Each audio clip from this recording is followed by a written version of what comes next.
Hello, good morning, my dear friends. I welcome, first of all, I welcome to first PUC science students in our college. Today, I will start online class in the topic physics, units and measurements. Today, I will discuss about some important basic concepts in case of units and measurements. And I will teach both Kannada and English. ನೋಡಿ, ಕನ್ನಡ ಮತ್ತೆ English ಎರಡರಲ್ಲೂ teach ಮಾಡ್ತೀನಿ ಹೇಳ್ತೀನಿ. ಇಲ್ಲಿ ಈ basic concept ನ units and measurements ಅಲ್ಲಿ ನೀವು ಫಸ್ಟ್ ತಿಳ್ಕೊಬೇಕು. ಈ ಟಾಪಿಕ್ ಯಾವ ರೀತಿ ಅರ್ಥ ಮಾಡ್ಕೊಂತೀರಾ ಅನ್ನೋದ್ರ ಮೇಲೆ ನಿಮ್ಮ ಫಿಸಿಕ್ಸ್ ಇಲ್ಲಿ ಗ್ಲಾನ್ಸ್ ಆಗ್ತಾ ಹೋಗುತ್ತೆ. ನೋಡಿ, ಇಲ್ಲಿ ನಾವು ಈ ಫಸ್ಟ್ PUC ಫಿಸಿಕ್ಸ್ ಅಲ್ಲಿ ಯೂನಿಟ್ಸ್ ಅಂಡ್ ಮೆಜರ್ಮೆಂಟ್ಸ್ ಅನ್ನೋ ಒಂದು ಐಡಿಯಾ ತಿಳ್ಕೊಬೇಕು. ಅದಕ್ಕಿಂತ ಮುಂಚೆ what is the meaning of physics, physics ಅಂದ್ರೆ ಏನು ಅಂತ ತಿಳ್ಕೊಬೇಕು. ನೋಡಿ, ಇಲ್ಲಿ ಫಿಸಿಕ್ಸ್ ಅಂದ್ರೆ ಏನು? It is A branch of physics. It is A branch of science ಅಂತ ಹೇಳ್ತೀವಿ. Branch of science deals with nature and natural laws. Nature and natural laws. ಈಗ what is the meaning of physics ಅಂದ್ರೆ it is a branch of science deals with nature and natural laws ಅಂತ ಇಲ್ಲಿ ನಾವು conclude ಮಾಡಬಹುದು. ಈಗ physics ಅಂದ್ರೆ ಏನು ಅಂತ ನಿಮಗೆ ಕಾನ್ಸೆಪ್ಟ್ ಗೊತ್ತಾಯ್ತು. ನೇಚರ್ ಬಗ್ಗೆ, ಎಕ್ಸ್ಟರ್ನಲ್ ಬಿಹೇವಿಯರ್ ಮತ್ತೆ ಲಾಗಳು, ನಿಮಗೆ ಗೊತ್ತು ನ್ಯೂಟನ್ಸ್ ಲಾ, ಯೂನಿವರ್ಸಲ್ ಗ್ರಾವಿಟೇಷನ್ ಲಾ, ಇವೆಲ್ಲ ಎಲೆಕ್ಟ್ರೋಮ್ಯಾಗ್ನೆಟಿಕ್ ಕಾನ್ಸೆಪ್ಟ್ ಮತ್ತೆ ಫ್ಯಾರಡೇಸ್ ಲಾ, ಇದ್ರ ಬಗ್ಗೆ ತುಂಬಾ ಡೀಪ್ ಆಗಿ ಇಲ್ಲಿ ನಾವು ಈ ಫಿಸಿಕ್ಸ್ ಬ್ರಾಂಚ್ ಅಲ್ಲಿ ವೆರಿಫಿಕೇಶನ್ ಮಾಡ್ತೀವಿ, ಅದನ್ನ ಅಬ್ಸರ್ವ್ ಮಾಡ್ತೀವಿ. ಆ ತರ ಒಂದು ಆಸ್ಪೆಕ್ಟ್ ಫಿಸಿಕ್ಸ್ ಅಲ್ಲಿ ಬರುತ್ತೆ. ಅದಾಯ್ತಲ್ವಾ? ಈಗ ನೆಕ್ಸ್ಟ್ ಇಲ್ಲಿ ನಮಗೆ ಈ ಫಿಸಿಕ್ಸ್ ನ ನಾವು ಹೇಳ್ಬೇಕು ಅಂದ್ರೆ ಒಂದು ಫಿಸಿಕಲ್ ಕ್ವಾಂಟಿಟಿ ಇರಬೇಕು. ಯಾವುದೇ ಒಂದು ಫಿಸಿಕ್ಸ್ ಬಗ್ಗೆ ನಾವು ಸ್ಟಡಿ ಮಾಡಬೇಕು ಅಂದ್ರೆ ಅದು ಫಿಸಿಕಲ್ ಕ್ವಾಂಟಿಟಿ ಆಗಿರಬೇಕು. ಈಗ ಫಾರ್ ಎಕ್ಸಾಂಪಲ್ ನೋಡಿ, ಇಲ್ಲಿ ಫಿಸಿಕಲ್ ಕ್ವಾಂಟಿಟಿ ಇದು ವೆರಿ ಇಂಪಾರ್ಟೆಂಟ್. ಫಿಸಿಕಲ್ ಕ್ವಾಂಟಿಟಿ ಇಂಗಿದ್ರೆ ಏನು? ಫಿಸಿಕಲ್ ಕ್ವಾಂಟಿಟಿ ಅಂದ್ರೆ ಏನು? ಈ physical quantity nothing but any measurable quantity, any measurable quantity, any measurable quantity is called physical quantity ಅಂತ ಕರೀತೀವಿ. ಗೊತ್ತಾಗಿರ್ಬೇಕು ಸ್ಟೆಪ್ ಬೈ ಸ್ಟೆಪ್. ಇಲ್ಲಿ ಚಾಪ್ಟರ್ ಅಲ್ಲಿ ನೀವು ತುಂಬಾ ಲೀಸ್ಟ್ ಅಲ್ಲಿ ಇದನ್ನ ಕಾನ್ಸೆಪ್ಟ್ ಅರ್ಥ ಮಾಡ್ಕೊಂಡ್ರೆ ಮುಂದಿನ ಚಾಪ್ಟರ್ ನಿಮ್ಗೆ ಈಸಿ ಆಗ್ತಾ ಹೋಗ್ತದೆ. ಇಲ್ಲ ಕನ್ಫ್ಯೂಸ್ ಆಯ್ತು ಅಂದ್ರೆ ಮುಂದಿನ ಚಾಪ್ಟರ್ ನಿಮಗೆ ಕನ್ಫ್ಯೂಸ್ ಅನಿಸ್ತವೆ. ಅದಕ್ಕೋಸ್ಕರ ತುಂಬಾ ನೀಟಾಗಿ ಹೇಳ್ತಾ ಹೋಗ್ತೀನಿ, ಕ್ಲಿಯರ್ ಆಗಿ ಅಬ್ಸರ್ವ್ ಮಾಡ್ತಾ ಬನ್ನಿ.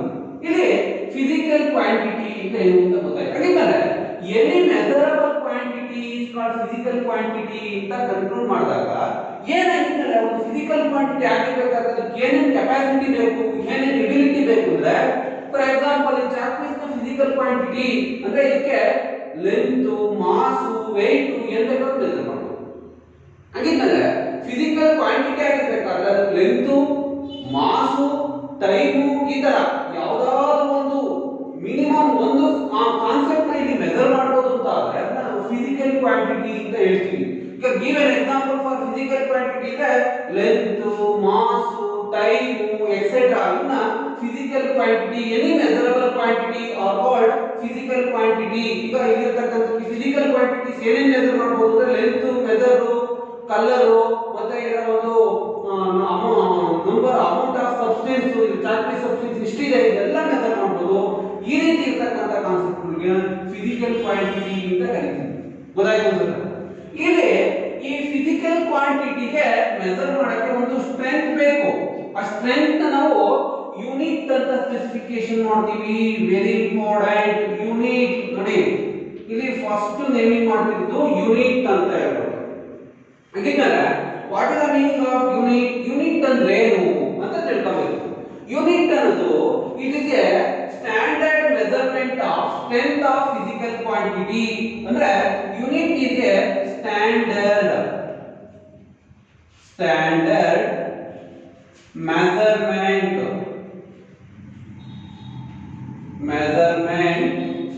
of the physical quantity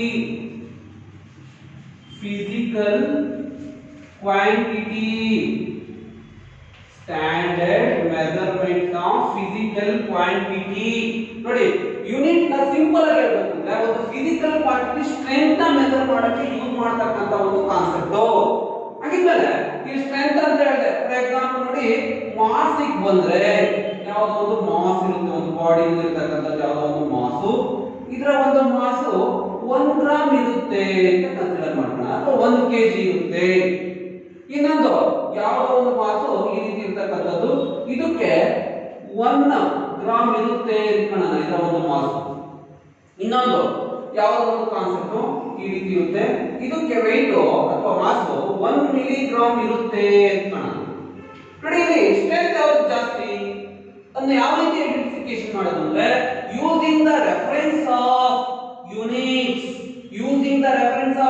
1 kg is very greater than 1 gram 1 gram is very greater than 1 milligram ಅಂದ್ರೆ ಇಲ್ಲಿರ್ತಕ್ಕಂತ ಒಂದು ಸೆಂಟೆನ್ಸ್ ಇದಕ್ಕೆ ಅಪ್ಲೈ ಆಗುತ್ತೆ ನಾವು ಅದನ್ನ ಇಟ್ಕೋಬೇಕು ಅದರ ಒಂದು ಸ್ಟ್ರೆಂತ್ ನ ಮೆಜರ್ ಮಾಡಕ್ಕೆ ಯೂಸ್ ಮಾಡತಕ್ಕಂತ ಒಂದು ಕಾನ್ಸೆಪ್ಟ್ ಯೂನಿಟ್ ಅಂತ ಕರಿತೀವಿ unit is a standard measurement of physical quantity which is used to measure number of physical quantity in nature ಅಲ್ಲಿ number of physical quantity ನ ಮೆಜರ್ ಮಾಡಕ್ಕೆ ಯೂನಿಟ್ ಇರುತ್ತೆ ಯೂನಿಟ್ ಇದ್ದರೆ ಅದು ಸ್ಟ್ರೆಂತ್ ಆಗೋದು ಅದು ಯೂನಿಟ್ ಇದ್ದರೆ ಫಿಸಿಕಲ್ ಕ್ವಾಂಟಿಟಿ ಆಗೋದು ಕೆಲವೊಂದು ರೀಸನ್ಸ್ ಅಲ್ಲಿ ಯೂನಿಟ್ ಲೆಸ್ ಇರುತ್ತೆ ಅದು ಹೇಳಿ ನೆಕ್ಸ್ಟ್ ಏನು ಅಂತ ಇಲ್ಲಿ ಇರ್ತಕ್ಕಂತ ಕಾನ್ಸೆಪ್ಟ್ ನ ಯೂನಿಟ್ ಅಂತ ಕರೀತೀವಿ ಗೊತ್ತಾಯ್ತು ಈಗ ನೆಕ್ಸ್ಟ್ ಇಲ್ಲಿ ಯೂನಿಟ್ ಅಂತ ಹೇಳ್ತೀವಿ ಯೂನಿಟ್ ಅನ್ನೋದಕ್ಕಿಂತ ಮುಂಚೆ ಇದನ್ನ ನಾವು ಫಂಡಮೆಂಟಲ್ ಚಾಪ್ಟರ್ ಇನ್ ಫಿಸಿಕ್ಸ್ ಅಂತ ಕನ್ಕ್ಲೂಡ್ ಮಾಡಬಹುದು ಯಾಕಂದ್ರೆ ಇದು ಫೌಂಡೇಶನ್ ಕ್ಲಾಸ್ ಈ ಫೌಂಡೇಶನ್ ಕ್ಲಾಸ್ ಅಲ್ಲಿ ಇಲ್ಲಿ ಯೂನಿಟ್ಸ್ ಬಗ್ಗೆ ಮೆಜರ್ಮೆಂಟ್ ಬಗ್ಗೆ ತುಂಬಾ ಡೀಪ್ ಆಗಿ ತಿಳ್ಕೊಂಡ್ರೆ ನಿಮಗೆ ಅನುಕೂಲ ಆಗುತ್ತೆ ಇಲ್ಲಿ ನೋಡಿ ಫಸ್ಟ್ ಇಲ್ಲಿ ನೀವು ಕಾನ್ಸೆಪ್ಟ್ ಆಗಿ ತಿಳ್ಕೊಬೇಕು ಅಂದ್ರೆ ಫಂಡಮೆಂಟಲ್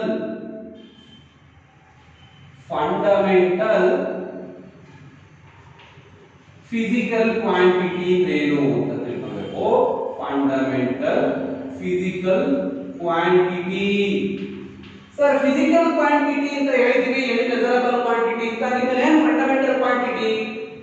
ಫಂಡಮೆಂಟಲ್ ಕ್ವಾಂಟಿಟಿ ಅಂದ್ರೆ ಏನಿಲ್ಲ ನೋಡಿ ಇಲ್ಲಿ ನಾವು ಒಂದು ಸ್ಪೆಸಿಫಿಕೇಶನ್ ಲೆಂತ್ ಅನ್ನ ಇನ್ನೊಂದು ಸ್ಪೆಸಿಫಿಕೇಶನ್ ಮಾಸ್ ಅನ್ನ ಇನ್ನೊಂದು ಸ್ಪೆಸಿಫಿಕೇಶನ್ ಟೈಮ್ ಅನ್ನ ಇವನ್ನೆಲ್ಲ ಫಿಸಿಕಲ್ ಕ್ವಾಂಟಿಟೀಸ್ ಅಂತ ಕರೀತೀವಿ ಈ ಫಿಸಿಕಲ್ ಕ್ವಾಂಟಿಟಿ ಕಾನ್ಸೆಪ್ಟ್ ಅಲ್ಲಿ ಲೆಂತ್ ಮಾಸ್ ಟೈಮ್ ಲೆಂತ್ ಅನ್ನೋದು ಈ ಮಾಸ್ ಅಲ್ಲಿ ಹೇಳಕ್ಕಾಗಲ್ಲ ಮಾಸ್ ನ ಇನ್ ಟರ್ಮ್ಸ್ ಆಫ್ ಲೆಂತ್ ಅಲ್ಲಿ ಎಕ್ಸ್ಪ್ರೆಸ್ ಮಾಡಕ್ಕಾಗಲ್ಲ ಮಾಸ್ ನ ಟೈಮ್ ಅಲ್ಲಿ ಎಕ್ಸ್ಪ್ರೆಸ್ ಮಾಡಕ್ಕಾಗಲ್ಲ ಹಾಗಿದ್ಮೇಲೆ ಈ ಲೆಂತ್ ಮತ್ತೆ ಮಾಸ್ ಟೈಮ್ ಇಂಡಿಪೆಂಡೆಂಟ್ ಕ್ವಾಂಟಿಟೀಸ್ ಅಂತ ಕರೀತೀವಿ ನೋಡಿ ಇಲ್ಲಿ ಲೆಂತ್ ಒಂಥರ ಕಾನ್ಸೆಪ್ಟ್ ಇರುತ್ತೆ ಮಾಸೇ ಒಂದು ಸಂಬಂಧಪಟ್ಟಿರುತ್ತೆ ಟೈಮೇ ಒಂದು ಸಂಬಂಧಪಟ್ಟಿರುತ್ತೆ ಈ ರೀತಿ ಇಂಡಿಪೆಂಡೆಂಟ್ ಫಿಸಿಕಲ್ ಕ್ವಾಂಟಿಟಿಗಳನ್ನ ನಾವು ಫಂಡಮೆಂಟಲ್ ಕ್ವಾಂಟಿಟಿ ಅಂತ ಡಿಫೈನ್ ಮಾಡ್ತೀವಿ ಯಾಕಂದ್ರೆ what is the meaning of fundamental quantity ಅಂದ್ರೆ a physical quantity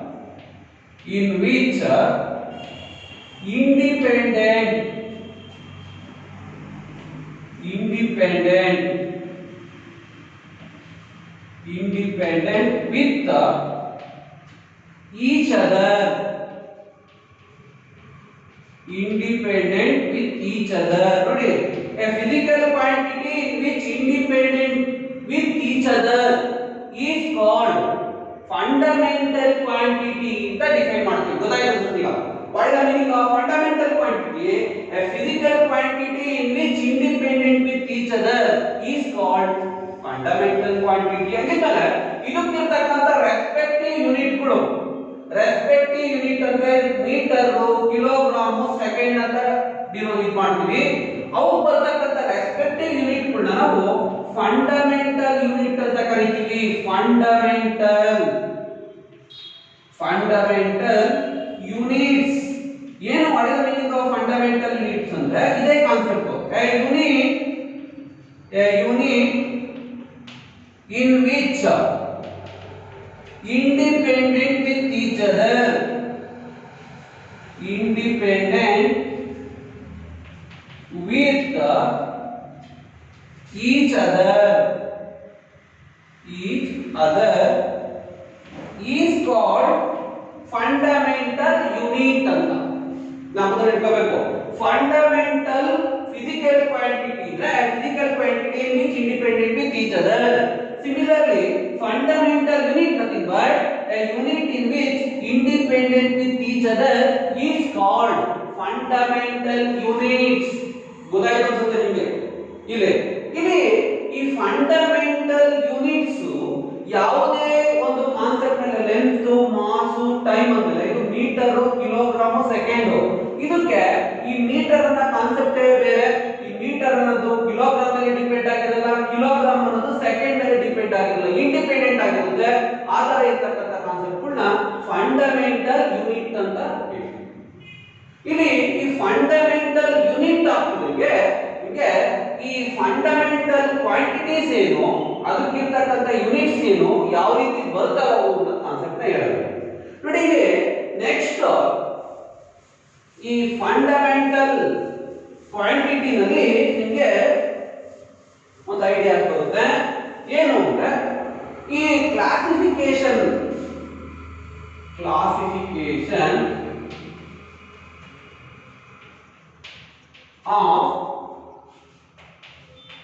system of units ಅಂತ ಎಲ್ಲ ಐಡಿಯಾಸ್ ಬೇಸಿಕ್ಸ್ ಇವು ಕ್ಲೀನ್ ಆಗಿ ತಿಳ್ಕೊಂತ ಬರಬೇಕು. ಒಂದೊಂದೇ ಕಾನ್ಸೆಪ್ಟ್ ಹೇಳೋದು. Classification of system of units ಅಂತ ಹೇಳ್ಬೋದು. ಇಲ್ಲಿ classification of system of units classified into 3 types. ನೋಡಿ ಈ ಸಿಸ್ಟಮ್ ಆಫ್ ಯೂನಿಟ್ಸ್ ನ ಕ್ಲಾಸಿಫೈಡ್ ಇಂಟು 3 ಟೈಪ್ಸ್. ನೋಡಿ ಇದೆಲ್ಲ ನೋಟ್ಸ್ ಮಾಡ್ತಾ ಹೋಗಬೇಕು, ಕ್ಲೀನ್ ಆಗಿ ಅಬ್ಸರ್ವ್ ಮಾಡಿ. First MKS system, MKS system. Second one CGS system, CGS system.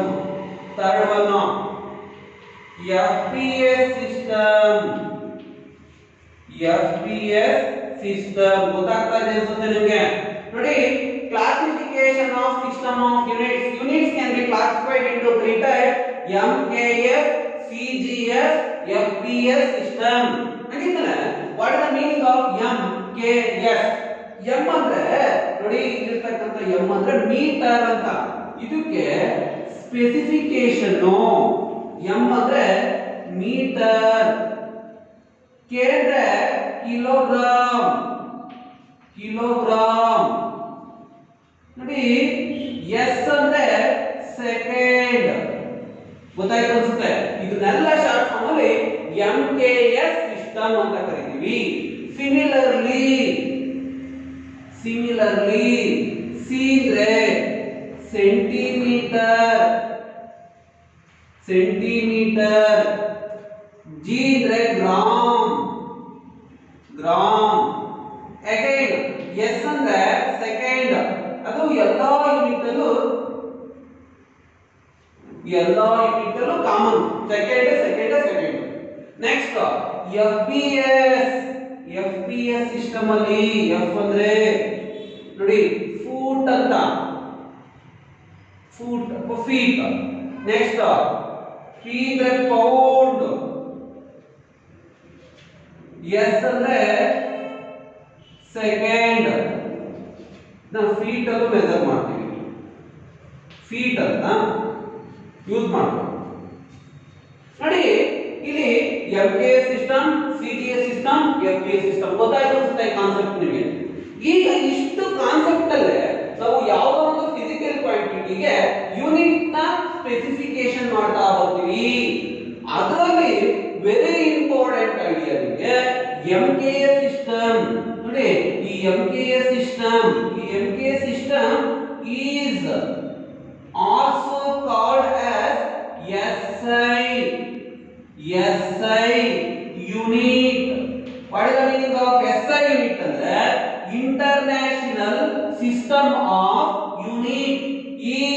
Also called MK system. ಗೊತ್ತಾಯ್ತು ಅನ್ಸುತ್ತೆ. ಇನ್ನ ಎಸ್ಐ ಯೂನಿಟ್ ಅನ್ನ ಎಂಕೆ ಸಿಸ್ಟಮ್ ಅಂತಾನೂ ಕರಿಬಹುದು, ಎಂಕೆ ಸಿಸ್ಟಮ್ ನ ಎಸ್ಐ ಸಿಸ್ಟಮ್ ಅಂತಾನೂ ಕರಿಬಹುದು. ಇಷ್ಟು ಕಾನ್ಸೆಪ್ಟ್ ಗೊತ್ತಿರಬೇಕು ಈ classification of system of units ಅಲ್ಲಿ. ಏನು ಕೇಳಿದೆ ಇವೆಲ್ಲ ನೆಕ್ಸ್ಟ್ ಹೇಳ್ತಾ ಹೋಗ್ಬೇಕು. ಫಸ್ಟ್ ಪ್ರೀವಿಯಸ್ ಅಲ್ಲಿ ನಾನು ಹೇಳ್ತಾ ಬರ್ತೀನಿ. ಫಾರ್ ಎಕ್ಸಾಂಪಲ್ ನೋಡೋಣ ಈಗ ಕನ್ವರ್ಷನ್ ಫ್ಯಾಕ್ಟರ್. ಈಗ ಇಲ್ಲಿರ್ತಕ್ಕಂಥ ಮೀಟರ್ಗೆ ಈ ಮೀಟರ್ ಕನ್ವರ್ಷನ್ ಫ್ಯಾಕ್ಟರ್ ಈ ರೀತಿ, ಯಾಕಂದ್ರೆ ಅನ್ನೋದೇ concept well important ideas in case of numerical problem ಬಂದಾಗ ಇಂಪಾರ್ಟೆಂಟ್ ಆಗುತ್ತೆ.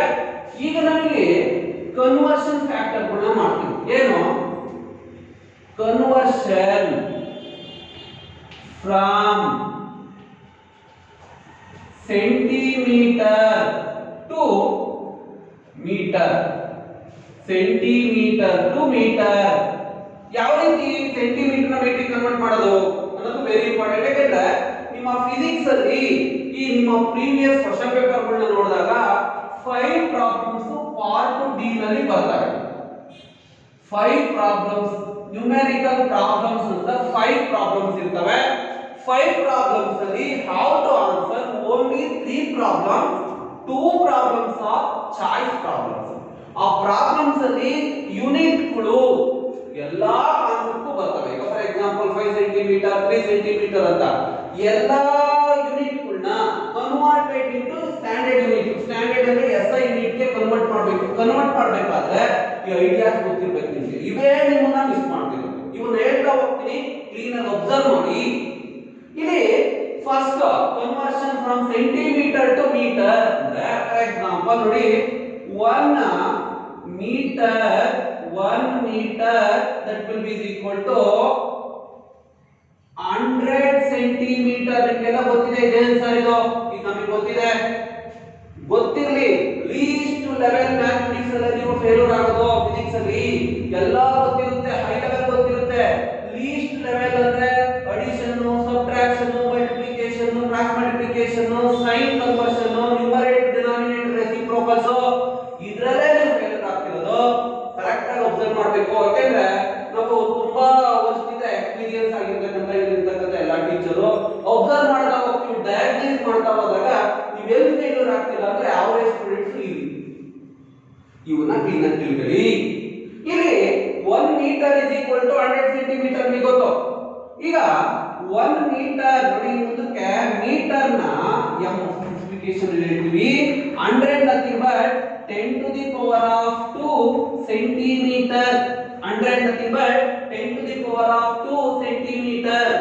10 to the power of 2 concept ನ ಕ್ರಾಸ್ ಮಲ್ಟಿಪ್ಲಿಕೇಶನ್ ಮಾಡಿ ಓರೆ ಗುಣಾಕಾರ ಈ ರೀತಿ. ಅವಾಗ 1 metre over 10 to the power of 2 that will be equal to 1 centimeter. ನೋಡಿ ಕಾನ್ಸೆಪ್ಟ್ ಗೊತ್ತಾಯ್ತು ಅನ್ಸುತ್ತೆ. ಇಲ್ಲಿ ಈ 10 ನ ಈ ಕಡೆ ಈ ರೀತಿ ಇರುತ್ತೆ. ಇಲ್ಲಿ a by b is equal to c by d. a by b is equal to c by d ನಲ್ಲಿ c ನ ಈ ಕಡೆ ಕ್ರಾಸ್ ಮಲ್ಟಿಪ್ಲಿಕೇಶನ್ ಮಾಡಬಹುದು, d ನ ಈ ಕಡೆ ಕ್ರಾಸ್ ಮಲ್ಟಿಪ್ಲಿಕೇಶನ್ ಮಾಡಬಹುದು. ಅವಾಗ a into d that will be equal to b into c. ಆಯ್ತು ಅನ್ಸುತ್ತೆ ನಿಮಗೆ. ಈ 10 to the power of 2 ಈ ರೀತಿ ಡಿನಾಮಿನೇಟರ್ ಬರ್ತಾ ಇದೆ. ಈ ಡಿನಾಮಿನೇಟರ್ ಯಾವ ರೀತಿ ಬಂತು ಅಂತ ಆಲ್ಜಿಬ್ರಾಯಿಕ್ ಕಾನ್ಸೆಪ್ಟ್ ಅಲ್ಲಿ ಹೇಳಿದೀನಿ. ಈ ಕಾನ್ಸೆಪ್ಟ್ ನ ಈಗ ಅಪ್ಲೈ ಮಾಡ್ಕೊಳ್ಳಿ, ಪ್ರಾಬ್ಲಮ್ ನಿಮಗೆ ಸಾಲ್ವ್ ಆಗುತ್ತೆ. ಈಗ ನೆಕ್ಸ್ಟ್ ಈ 10 to the power of 2 ಮೇಲಕ್ಕೆ ಹೋದ್ರೆ ಈ ಪವರ್ ಸೈನ್ ಪ್ಲಸ್ ಇರೋದು ಮೈನಸ್ ಆಗುತ್ತೆ. ಸಪೋಸ್ ಮೈನಸ್ ಇದ್ರೆ ಹಾಗಿದ್ಮೇಲೆ ಈ ರೀತಿ ಇದಕ್ಕೆ ನೋಡಿ, ಇಲ್ಲಿ 1/a ಇತ್ತು. ಈ 1/a ನ ಈ ಡಿನಾಮಿನೇಟರ್ ಇಂದ ನ್ಯೂಮರೇಟರ್ ಕ್ಯಾರಿ ಮಾಡಿದ್ರೆ a to the power of -1 ಇಲ್ಲಿ ಏನು ಇರಲ್ಲ ಅಂದ್ರೆ +1 ಇರುತ್ತೆ ಅಂತ ಅಂಡರ್ಸ್ಟುಡ್. ಅದು ಏನು ಇರಲ್ಲ ಅಂದ್ರೆ +1 ಇರುತ್ತೆ. ಈ +1 ಇರೋದು ನ್ಯೂಮರೇಟರ್ ಗೆ ಹೋದ್ರೆ -1 ಆಗುತ್ತೆ. ಹಾಗಿದ್ಮೇಲೆ ಈ 10 to the power of 2 ಮೇಲೆ ಹೋದ್ರೆ 10 to the power of -2 metre is equal to 1 centimetre. Sir ಇದು 1 ಅಂತ ಇದು 1 ಇದೆ. ಇದು ಬರೀಬೇಕಾದ್ರೆ 1 into 10 to the power of -2 ಅಂತ 1 into anything is anything ಅಷ್ಟೇ. ಈಗ 1 centimetre that will be equal to 10 to the power of -2 metre ಆಯಿತು. ಈ ರೀತಿ ಕಾನ್ಸೆಪ್ಟ್. ಹಾಗಿದ್ಮೇಲೆ ಇಲ್ಲಿ conversion from centimetre to metre ಮಾಡಿದ್ರೆ how many metre that will be equal to 1 centimetre 10 to the power of -2 metre. ಹಾಗಿದ್ಮೇಲೆ example ಇಲ್ಲಿ ನೋಡಿ, example ಈಗ ಸಪೋಸ್ 2 ಸೆಂಟಿಮೀಟರ್ ಇತ್ತು, convert 2 centimetre into metre, nothing but ಏನಾಗುತ್ತೆ 2 ಇಂಟು 1 ಸೆಂಟಿಮೀಟರ್ ಅಂತ ಬರ್ಕೊಂಬೋದಾಯ್ತು. ನೋಡಿ ಇದರಲ್ಲಿ ಏನಾದ್ರು ನಿಮಗೆ ಡೌಟ್ ಇದ್ರೆ ಕೇವಲ ಇಲ್ಲಿ 2 ಸೆಂಟಿಮೀಟರ್ ನ 2 ಇಂಟು 1 ಅಂದ್ರೆ 2 ಸೆಂಟಿಮೀಟರ್ ಆಯ್ತು. ಈಗ 2 into what is the value of 1 centimetre? 1 centimetre nothing but 10 to the power of -2 metre. That's all. ಗೊತ್ತಾಯ್ತು ಅನ್ಸುತ್ತೆ. ಈಗ ನೆಕ್ಸ್ಟ್ 3 ಸೆಂಟಿಮೀಟರ್ ಡೈರೆಕ್ಟ್ ಬರೀತೀನಿ, 3 into 10 to the power of -2 metre. 4 centimetre, 4 into 10 to the power of -2 metre. ಈ ರೀತಿ ಬರ್ಕೊಂತ ಬರ್ಬೋದು. ಗೊತ್ತಾಯ್ತು ಅನ್ಸುತ್ತೆ. ಇದು conversion from centimetre to metre. ನೋಡಿ ಸ್ಟ್ಯಾಂಡರ್ಡ್ ಕಾನ್ಸೆಪ್ಟ್ಗಳು ಇವೇ ನೀವು ಮಿಸ್ ಮಾಡ್ತಿರೋದು. ಈಗ ನೆಕ್ಸ್ಟ್ ಬರ್ತೀನಿ, conversion from millimetre to metre. Conversion from millimetre to metre. ಎಲ್ಲ ಕಾನ್ಸೆಪ್ಟ್ ಕರೆಕ್ಟ್ ಆಗಿ ತಿಳ್ಕೊಬೇಕು. ಕನ್ವರ್ಷನ್ ಫ್ರಮ್ ಮಿಲಿಮೀಟರ್, mm ಅಂದ್ರೆ millimetre to metre. Conversion from millimetre to metre. ಗೊತ್ತಾಯ್ತು ಅನ್ಸುತ್ತೆ. ಈಗ ಇದೇ ತರ 1 ಮೀಟರ್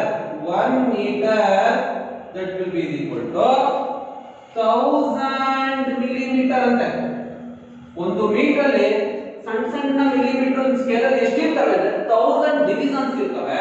ನಥಿಂಗ್ ಬಟ್ 1000 ಮಿಲಿಮೀಟರ್. ನಿಮ್ಮ ಸ್ಕೇಲ್ ಅಲ್ಲಿ ಈ ರೀತಿ ಇರುತ್ತೆ ಸ್ಪೆಸಿಫಿಕೇಶನ್.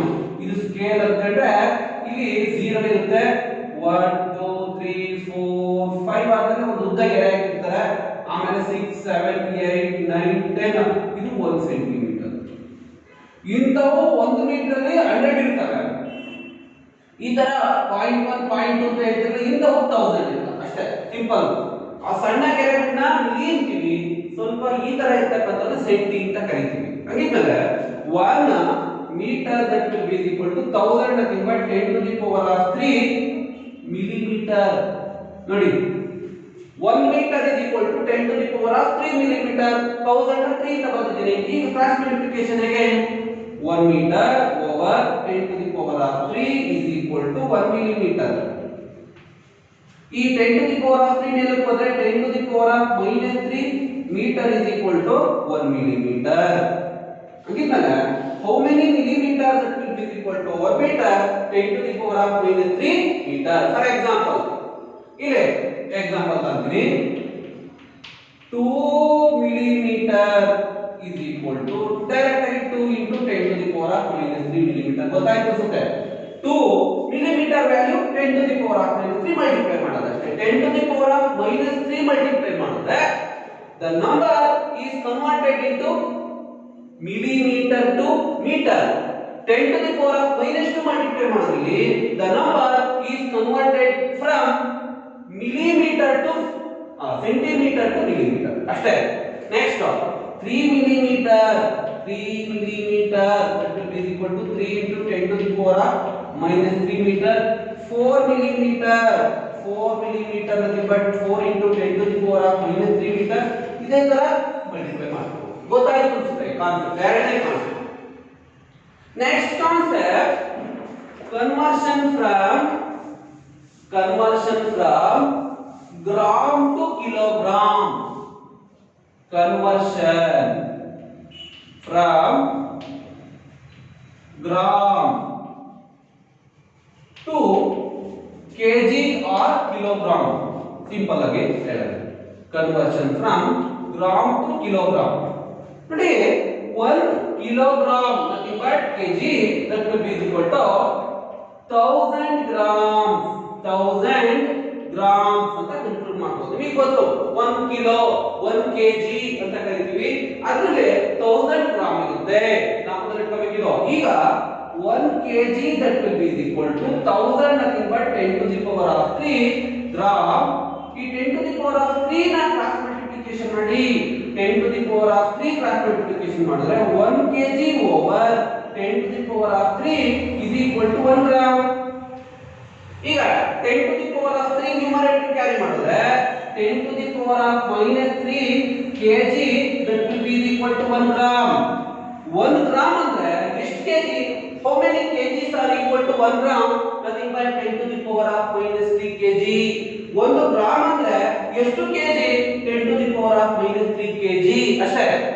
ಸಿಮಿಲರ್ಲಿ ಸಪೋಸ್ ಈ ರೀತಿ ಇತ್ತು, 2 ಗ್ರಾಮ್ ಕನ್ವರ್ಟ್ ಮಾಡಿ kg ಗೆ ಹೇಳಿ ಅಂದ್ರೆ 2 into 10 to the power of minus 3 kg ಅಷ್ಟೇ.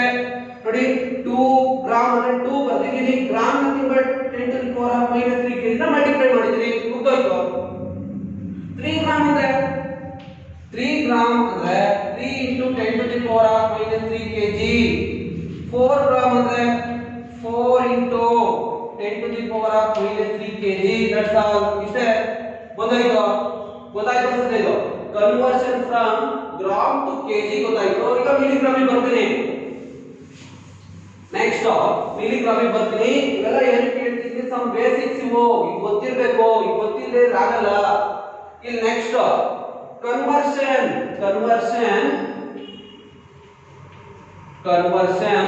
From milligram to KG. ನೋಡಿ conversion from milligram to KG. ಈಗ ಫಾರ್ ಎಕ್ಸಾಂಪಲ್ ಸೇಮ್ ಅದೇ ತರ 1 kg is equal to 10 to the power of minus 3 gram ಅಂತ ಡೈರೆಕ್ಟ್ ಆಗಿ ಬರೀತೀನಿ, ಗೊತ್ತಿರತಕ್ಕಂಥ ವಿಷಯ. ಸಪೋಸ್ ಇಲ್ಲಿ 1 ಮಿಲಿಗ್ರಾಮ್ ನೋಡಿ, ಇಲ್ಲಿ ಸಪೋಸ್ ಇಲ್ಲ ಸಾರಿ 1 gram is equal to 1 gram ಅಂದ್ರೆ ಪ್ರೀವಿಯಸ್ ಅಲ್ಲಿ ಹೇಳ್ಬಿಟ್ಟು 10 to the power of minus 3 kg ಆದ್ರೆ 1 ಮಿಲಿಗ್ರಾಮ್ ತಗೊಂತೀನಿ. 1 ಮಿಲಿಗ್ರಾಮ್ is equal to ಬೇಕಾಗಿರುತ್ತೆ ನಮಗೆ 1 ಮಿಲಿಗ್ರಾಮ್ ಅಂದ್ರೆ 1 into ಮಿಲಿ ಅಂದ್ರೆ ಹೇಳಿದ್ದೀನಿ 10 to the power of minus 3 ಅಂತ. ಮಿಲಿ ಅಂದ್ರೆ 10 to the power of minus 3, gram ಅಂದ್ರೆ 10 to the power of minus 3 again kg. ಇದು ಸ್ವಲ್ಪ ಕಾನ್ಸೆಪ್ಟ್ ತಿಳ್ಕೊಂಡಿರಬೇಕು. ಇಲ್ಲಿ ನಿಮಗೆ ಒಂದು ಐಡಿಯಾ ಕೊಡ್ತೀನಿ ನೋಡಿ. ಮಿಲಿ ಅಂದ್ರೆ 10 to the power of minus 3. ಅದೇ ತರ ಮೈಕ್ರೋ ಅಂದ್ರೆ ಎಲ್ಲ ಬರ್ಕೋಬೇಕು. ಮೈಕ್ರೋ ಅಂದ್ರೆ 10 to the power of minus 6. Next mega ಅಂತ ಯೂಸ್ ಮಾಡ್ತೀವಿ. ಇದನ್ನ 10 to the power of mega ಅಂತ, ಎಂ ಕ್ಯಾಪಿಟಲ್ ಮೆಗಾ ಅಂತ, 10 to the power of plus 6 ಅಂತ. ನೋಡಿ ಇದಕ್ಕೆ ಸಿಂಬಲ್, ಇದಕ್ಕೆ ಮೈಕ್ರೋ ಅಂದ್ರೆ ಸಿಂಬಲ್, ಇದಕ್ಕೆ ಮೆಗಾ ಅಂದ್ರೆ ಕ್ಯಾಪಿಟಲ್ ಎಂ ಬರೀತಾರೆ. ಅದೇ ತರ nano 10 to the power of minus 9. Next angstrom ಅಂತ ಬರುತ್ತೆ. ಆಂಗ್ಸ್ಟ್ರಾನ್ ಅಂದ್ರೆ 10 to the power of minus 10 ಅಂತ. ಆಂಗ್ಸ್ಟ್ರಾನ್ ನ ಎ ಬರೆದು ಮೇಲೆ 0 ಬರೀತೀವಿ. ಇದು ಆಂಗ್ಸ್ಟ್ರಾನ್ ಅಂತ ಓದ್ಕೋಬೇಕು ನಾವು ಓದಿದ್ರಲ್ಲಿ. ಈ ರೀತಿ ಕೆಲವೊಂದು ಫ್ಯಾಕ್ಟರ್ಸ್. ಮಿಲಿ ಅಂದ್ರೆ 10 to the power of minus 3, micro ಅಂದ್ರೆ 10 to the power of minus 6, mega ಅಂದ್ರೆ plus 6, ನ್ಯಾನೋ ಅಂದ್ರೆ 10 to the power of minus 9, ಆಂಗ್ಸ್ಟ್ರಾನ್ ಅಂದ್ರೆ 10 to the power of minus 1, centimetre 10 to the power of minus 2 ಅಂತ. ಈ ರೀತಿ orders ನಾವು ತಿಳ್ಕೋಬೇಕು. ಅದೇ ತರ ಇಲ್ಲಿ ಮಿಲಿ ಗ್ರಾಮ್ ಅಂತ ಗೊತ್ತಬೇಕಿತ್ತು. ನಾನು ಇಲ್ಲಿ ಎಂಎಂ ಬಂದಿಲ್ಲ, ಆದ್ರೂ ಎಂಎಂ ಬರೆಯಲ್ಲ ನಾವು, ಅಂಡರ್ಸ್ಟುಡ್ ಅದು. ಮಿಲಿ ಗ್ರಾಮ್ ಅಂತ, milli 10 to the power of minus 3, ಗ್ರಾಮಿಗೆ 10 to the power of minus 3 kg. ಈಗ ಇದನ್ನ ಕನ್ಕ್ಲೂಡ್ ಮಾಡಿದ್ರೆ 1 milligram is equal to 10 to the power of, ನೋಡಿ ಬೇಸಿಸ್ ಸೇಮ್ ಇದ್ರೆ ಪವರ್ ಆಡ್ ಮಾಡಬೇಕು. ಇಲ್ಲಿ ಈ ರೀತಿ ಬರುತ್ತೆ ನಿಮಗೆ a to the power of m into a to the power of n, that will be equal to a to the power of m plus n add ಮಾಡಬೇಕು. ಯಾವಾಗ when bases are equal power must be added. ಹಂಗಿದ್ಮೇಲೆ ಇಲ್ಲಿ 1 into basis same power add ಮಾಡಿ 10 to the power of minus 3 plus of minus 3, nothing but minus 8 kg. 1 milligram is equal to 10 to the power of minus 6 kg. ಹಂಗಿದ್ಮೇಲೆ 2 milligram ಎಷ್ಟಾಗುತ್ತೆ? 2 milligram nothing but 2 into 10 to the power of minus 6 kg. 3 milligram ಎಷ್ಟಾಗುತ್ತೆ? 3 milligram nothing but 3 into 10 to the power of minus 6 kg. ಈ ತರ ಇದು conversion from milligram to gram. That's all. ಗೊತ್ತಾಯ್ತು ಅನ್ಸುತ್ತೆ ಈಗ. Next ಈಗ second. ಇಲ್ಲಿ ಸೆಕೆಂಡ್ ಅಂದ್ರೆ ದ ಲೀಸ್ಟ್ ಟೈಮ್ ಇಂಟರ್ವಲ್ ಅಂತ ಹೇಳ್ಬಿಟ್ಟು ಇಲ್ಲಿ ಈ ಟೈಮ್ ಅಂದ್ರೆ ಏನು ಅಂತ ಹೇಳ್ತೀನಿ ನೆಕ್ಸ್ಟ್. ಈಗ ಸಪೋಸ್ ಸೆಕೆಂಡ್, ಇಲ್ಲಿ ಸೆಕೆಂಡ್ ಬರ್ಬೇಕಾದ್ರೆ ನಿಮಗೆ ಗೊತ್ತು ಇವೆಲ್ಲ ಆಲ್ರೆಡಿ 1 ಅವರ್ ಈ ರೀತಿ ಇರ್ತಕ್ಕಂಥದ್ದನ್ನ ಮಿನಿಟ್ ಅಲ್ಲಿ ಹೇಳಿದ್ರೆ 1 ಗಂಟೆಗೆ 60 ಮಿನಿಟ್ಸ್ ಗೊತ್ತಿರಲಿ ನಿಮಗೆ, ಇವೆಲ್ಲ ಸಿಂಪಲ್. ಅದೇ ತರ 1 ಮಿನಿಟಿಗೆ 1 ನಿಮಿಷ ಬೇಕಾದ್ರೆ 60 ಸೆಕೆಂಡ್ ಬೇಕು. ಅದೇ ತರ 1 ಅವರ್ ನಾವು ಸೆಕೆಂಡ್ ಅಲ್ಲಿ ಹೇಳ್ಬೇಕು ಅಂದ್ರೆ ನೋಡಿ ಇಲ್ಲಿರ್ತಕ್ಕಂಥ ಒಂದು 3600 ಸೆಕೆಂಡ್ ಅಂತ. ಒಂದು ಅವರ್ಗೆ 3600. ಹೇಗೆ 1 ಗಂಟೆಗೆ 60 ನಿಮಿಷ, 60 1 ನಿಮಿಷಕ್ಕೆ 60 ಸೆಕೆಂಡ್, ಈ ರೀತಿ ಇದು ಮಲ್ಟಿಪ್ಲೈಡ್ ಬೈ 60 into 60.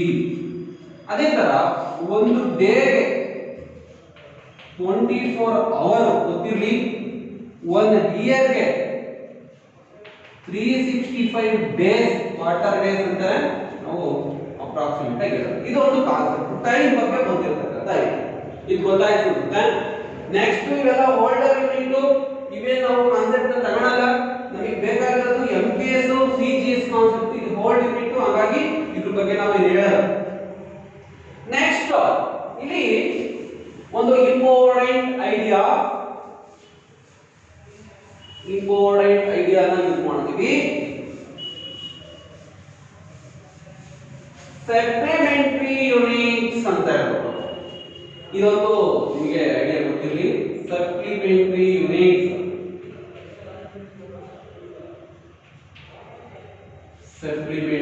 ಯೂನಿಟ್ಸ್ ಅಂತ ಹೆಂಗೆ SI ಯೂನಿಟ್ಸ್ ಅಂತ ಹೇಳ್ತೀವೋ ಅದೇ ತರ ಸಪ್ಲಿಮೆಂಟರಿ ಯೂನಿಟ್ಸ್ ಅಂತ ಬರ್ತಾರೆ. ಇವೆಲ್ಲ ಬೇಸಿಕ್ ಐಡಿಯಾ ಗೊತ್ತಿರತಕ್ಕಂತ ಬರಬೇಕು ಎಕ್ಸಾಮಿನೇಷನ್ ಅಲ್ಲಿ ಬರ್ತಕ್ಕಂತ ಐಡಿಯಾಗಳು. ಇಲ್ಲಿ ಸಪ್ಲಿಮೆಂಟರಿ ಯೂನಿಟ್ಸ್ ಯಾವ ರೀತಿ ಇರುತ್ತೆ ಅದಕ್ಕೆ ನೋಡಿ. ಒಂದು ಪ್ಲೇನ್ ನಾನು ಬರೀತಕ್ಕಂತ ಒಂದು ಸರ್ಫೇಸ್ ಅಂದ್ರೆ ಪ್ಲೇನ್ ಸರ್ಫೇಸ್ ಗೊತ್ತಿರುತ್ತೆ, ಸಮತಲ ಅಂತ ಕರಿತೀವಿ. ಇದು plane surface.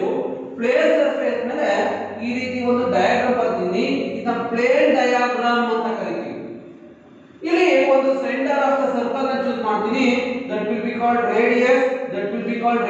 In between two radius exists an angle that will be called theta ಅಂತ ಇದನ್ನ theta, but angle lies between two radius vector ಅಂತ ಕರಿತೀವಿ. ಎರಡು ರೇಡಿಯಸ್ ಮಧ್ಯೆ ಒಂದು theta angle ಇದೆ, ಅದನ್ನ ನಾವಿಲ್ಲಿ ಪ್ಲೇನ್ ಆಂಗಲ್ ಅಂತ ಕನ್ಸಿಡರ್ ಮಾಡ್ತೀವಿ. ಎಂತ ಆಂಗಲ್? Plane angle. ನಾಲ್ಕನೇ ಆಗಿದ್ಮೇಲೆ ಈ ಪ್ಲೇನ್ ಆಂಗಲ್ ನ ಮೆಜರ್ ಮಾಡತಕ್ಕಂತ ಯೂನಿಟ್ ನ ನಾವು ರೇಡಿಯನ್ ಅಂತ ಕರಿತೀವಿ. ರೇಡಿಯನ್ ಇದನ್ನ ಸಿಂಪಲ್ ಆಗಿ ರಾಡ್ ಅಂತ ಬುಕ್ಸ್ ಗಳಲ್ಲಿ ರಾಡ್ ಅಂತ ಕರೀತಾರೆ. ರಾಡ್ ಅಂದ್ರೆ ರೇಡಿಯನ್. ನಾಲ್ಕರಲ್ಲಿ a type of unit measured the plane angle is called radian. ಇನ್ನೊಂದೈತೆ, ಫಾರ್ ಎಕ್ಸಾಂಪಲ್ ಯಾವುದೋ ಒಂದು ಫ್ರೂಟ್ ಒಂದು ಬಾಲ್ ಯಾವುದೋ ಒಂದು ಕಟ್ ಮಾಡಿದ್ರೆ ನೋಡಿ ಈ ರೀತಿ ಇರತಕ್ಕಂಥದ್ದು 3 ಡೈಮೆನ್ಷನ್ ಡಯಾಗ್ರಾಮ್. ಈ 3 ಡೈಮೆನ್ಷನ್ ಡಯಾಗ್ರಾಮ್ ಬ್ಲಾಕ್ ಬೋರ್ಡ್ ಮೇಲೆ ಬರೆಯಕ್ಕಾಗಲ್ಲ. ಇಲ್ಲಿ ಒಂದು ಫ್ರೂಟ್ ಯಾವುದೋ ಒಂದು ಆಪಲ್ ಅಥವಾ ಇನ್ನೊಂದು ಯಾವುದೋ ಕಾನ್ಸೆಪ್ಟ್ ಕಟ್ ಮಾಡಿದ್ರೆ ಈ ರೀತಿ ಒಂದು ಆಂಗಲ್ ಕ್ರಿಯೇಟ್ ಆಗುತ್ತೆ. ನೀವು ಇದನ್ನ ವೆರಿಫೈ ಮಾಡಬಹುದು. ಈ ರೀತಿ ಇರುತ್ತೆ. ಇದನ್ನ ಕಟ್ ಮಾಡಿ ಹೊರಗಡೆ ತೆಗೆದ್ರೆ ಒಂದು ಕೋನ್ ಶೇಪ್ಡ್ ಸ್ಟ್ರಕ್ಚರ್ ಬರುತ್ತೆ. ಕೋನ್ ಶೇಪ್ಡ್ ಸ್ಟ್ರಕ್ಚರ್ ಈ ರೀತಿ ಬರುತ್ತೆ. that will be called solid angle. It is measured in terms of d theta. Nothing but solid angle measured in terms of steradian ಅಂತ ಹೇಳ್ತೀವಿ. steradian ಇದ್ದರೆ radian is a measure of plane angle, steradian is a measure of solid angle.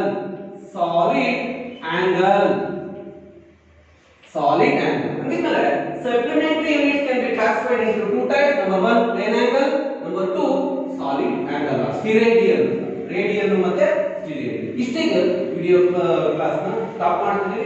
Next class ಅಲ್ಲಿ continue part ನ